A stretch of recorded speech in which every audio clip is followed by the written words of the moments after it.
ल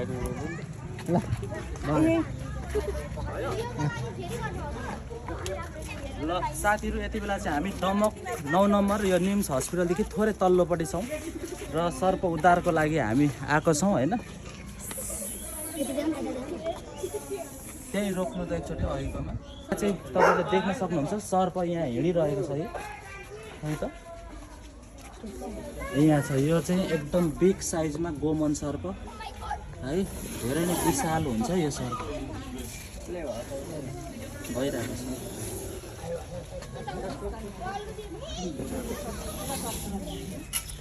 यहाँ तपाईँहरूले देख्न सक्नुहुन्छ ल स्पेक्टिकल कोब्रा।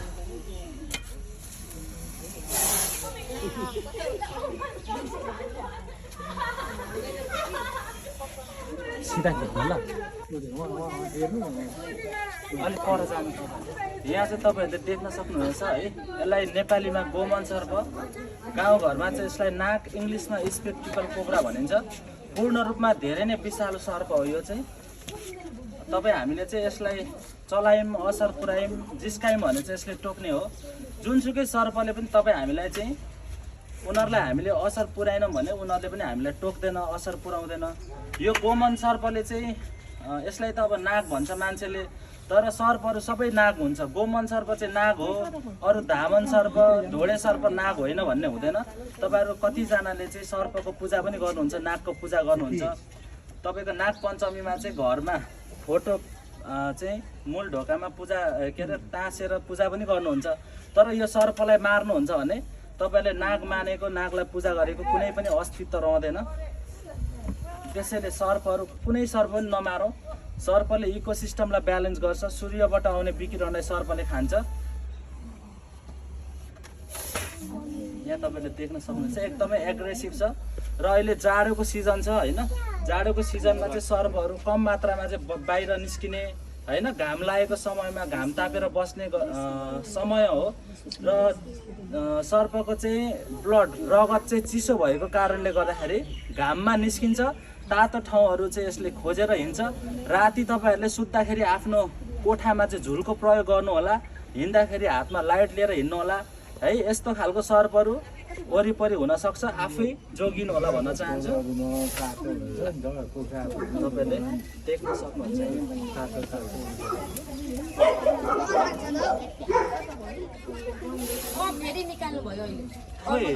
ड्रम आयो सबैता वरिपरि घुमाइदिनु।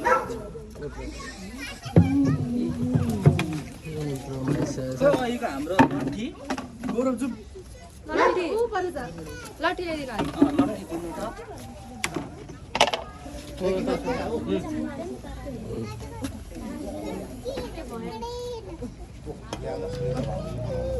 आज चाहिँ म एउटा काममा चाहिँ आएको थिएँ दमकमा होइन, त्यही भएर मसँग स्टिकहरू पनि छैन र हातमा पन्जा ग्लोभ्सहरू पनि छैन। तपाईँले कमेन्टमा नराम्रो लेख्नुहुन्छ, मलाई थाहा छ त्यो पक्कै पनि। यो फेरि सर्पलाई कुट्नको लागि बोकेको होइन, यसले चाहिँ सहाराको लागि मैले बोकिरहेको छु हातमा। र जुनसुकै अवस्थामा जहाँ पनि पुगेको हुन्छ, कुनै पनि समयमा हामी सेफ्टी सुट बुट कसेर बसेको हुँदैनौँ। त्यही भन्न चाहन्छु हजुरहरूलाई चाहिँ है। एकदमै यो रिसाइरहेको छ गोमन सर्प चाहिँ।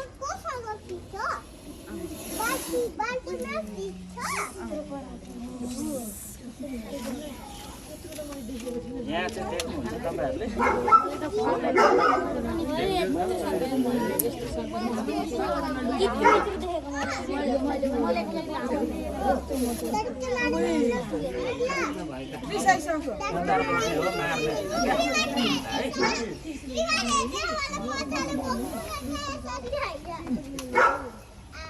हो त्यहाँ हट्नु ल त्यहाँ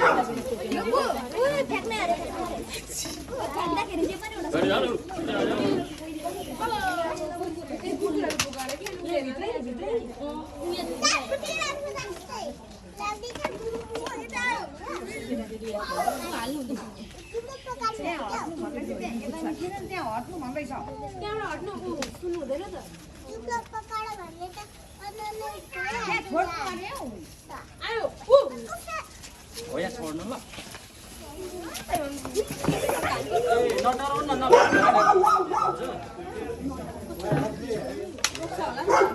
एकछिनमा म यहाँ रेस्क्यु गरिरहेको छु, एकछिनमा फोन गर्नु।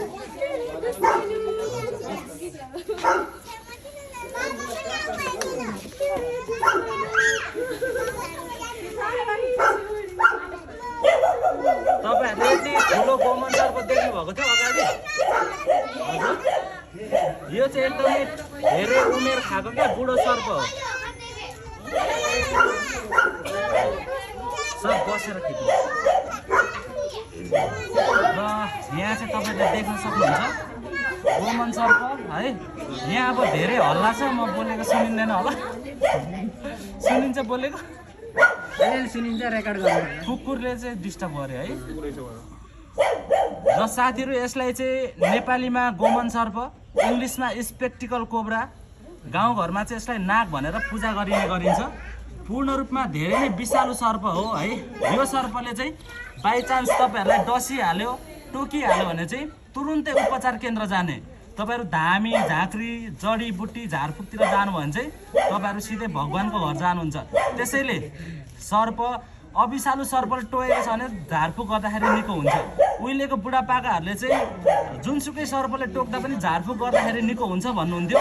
त्यतिखेर चाहिँ अविषालु सर्पले टोक्दाखेरि झारफुक गर्न जानुभएको थियो कोही मान्छे, निको हुनुभयो है। किनभने अब उसलाई त विषय लागेको हुँदैन, त्यही भएर चाहिँ उहाँ निको हुनुभयो र उहाँहरूको चाहिँ दिमागमा त्यही बसिरहेको हुन्छ। विषालु सर्पले टोक्ने बित्तिकै तुरुन्तै उपचार केन्द्र, जहाँ चाहिँ सर्प दंश उपचार, सर्पले टोकेको मात्रै उपचार हुन्छ। तपाईँहरू फेरि अरू हस्पिटल नजानु होला, जहाँ सर्पले टोकेको उपचार हुन्छ त्यहीँ जाने है। यसको एकमात्र एन्टिभेनम यही सर्पको विषबाट बनेको औषधि हामीलाई लगाएपछि मात्रै हाम्रो ज्यान बच्ने हो। तपाईँलाई हस्पिटल गएर बचाउनको लागि चाहिँ फेरि यही सर्पको विषबाट बनाइएको औषधि तपाईँलाई लाउनुपर्छ है। यहाँ तपाईँहरूलाई म एउटा कुरा भन्न चाहन्छु। यसरी हल्लाउँदा चाहिँ यो सर्प यसरी हल्लिरहेको छ। यो चाहिँ किन भन्नुहुन्छ भने यसले चाहिँ आफ्नो टाउको जोगाएको। त्यो सपेराहरूले चाहिँ यसरी बिन बजाउँदाखेरि सर्प नाच्छ, नाचो नाचो भन्नुहुन्छ तपाईँहरूले। उसले चाहिँ यसरी हल्लाउँदाखेरि चाहिँ उसले टाउको जोगाएको हो। तर मान्छे हामी नेपाली त्यस्तै छौँ। सबैजनालाई यो कुरा चाहिँ म भन्न चाहन्छु। र सर्प कहिले पनि नाच्दैन, कुनै पनि जडीबुटी तन्त्र मन्त्रले सर्प लाटिँदैन पनि। यति कुरा चाहिँ याद गर्नु होला है। तपाईँहरूलाई धेरै मान्छेको बिचमा चाहिँ सर्पको मडी भनेर एउटा ढुङ्गाको पत्थरको टुक्रा, एउटा काठको टुक्रा तपाईँहरूलाई हजारौँ रुपियाँमा 50,000 40,000मा बेचेको हुन्छ। हिजो अस्ति भर्खरै एउटा घटना हो यहीँ दमकको। एकजना सपेराले चाहिँ सानो एउटा टुक्रा है, काठको टुक्रालाई चाहिँ 30,000 रुपियाँमा बेच्नु भएछ सुन पसलमा। अनि म आएर चाहिँ त्यहाँ उहाँहरूले मेरो भिडियो हेर्नुहुन्थ्यो र म तुरुन्तै कुदेर आउँदाखेरि उहाँहरू भाग्नुभयो मलाई देखेर। अनि भागिसके पछाडि चाहिँ उहाँहरूले पैसा फिर्ता दिनुभयो के मलाई देख्ने बित्तिकै, केही नबोली। उहाँहरूले किनभने तपाईँलाई ठग्नु भएको थियो, झुक्क्याउनु भएको थियो, त्यही हुनसक्छ। सबैजना सचेत रहनु होला। यसलाई चाहिँ म हाल्ने कोसिसमा छु है।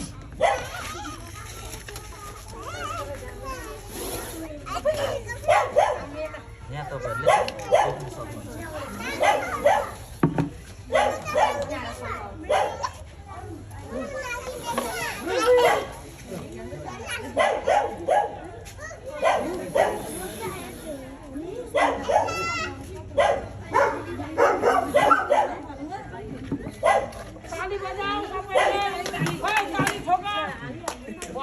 सबैको हातमा मोबाइल छ, कहाँबाट ताली?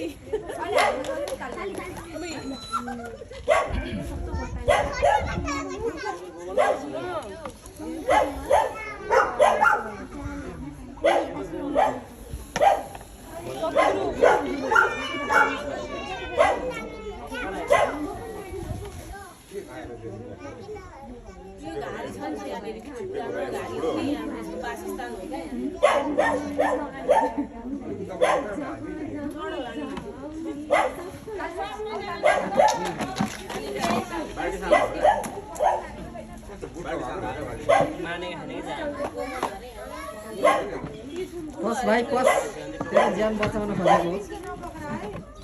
बिस्तारै बिस्तारै गर्नु नि।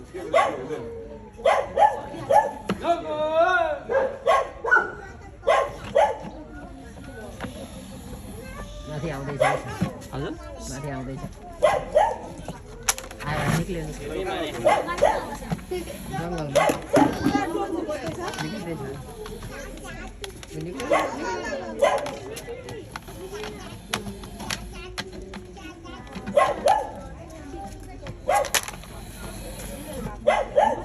निकै त हातमै छ टाउको।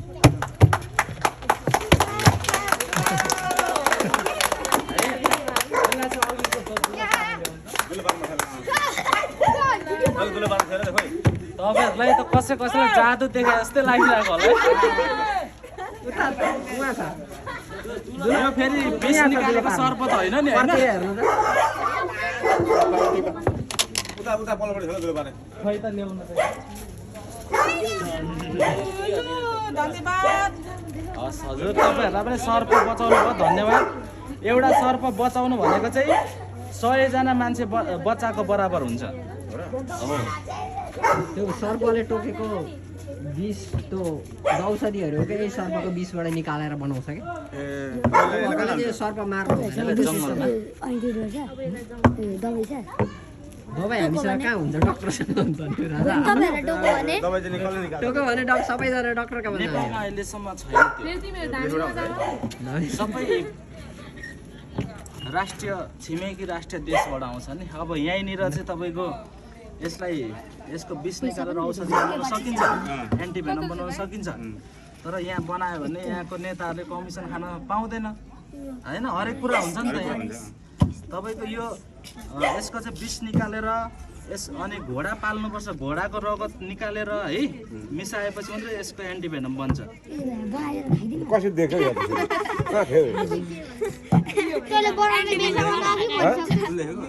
कसरी देखेको यो तपाईँको कुकुरले देख्यो अरे कुकुरले भुक्यो अरे कि अब यो चाहिँ के हो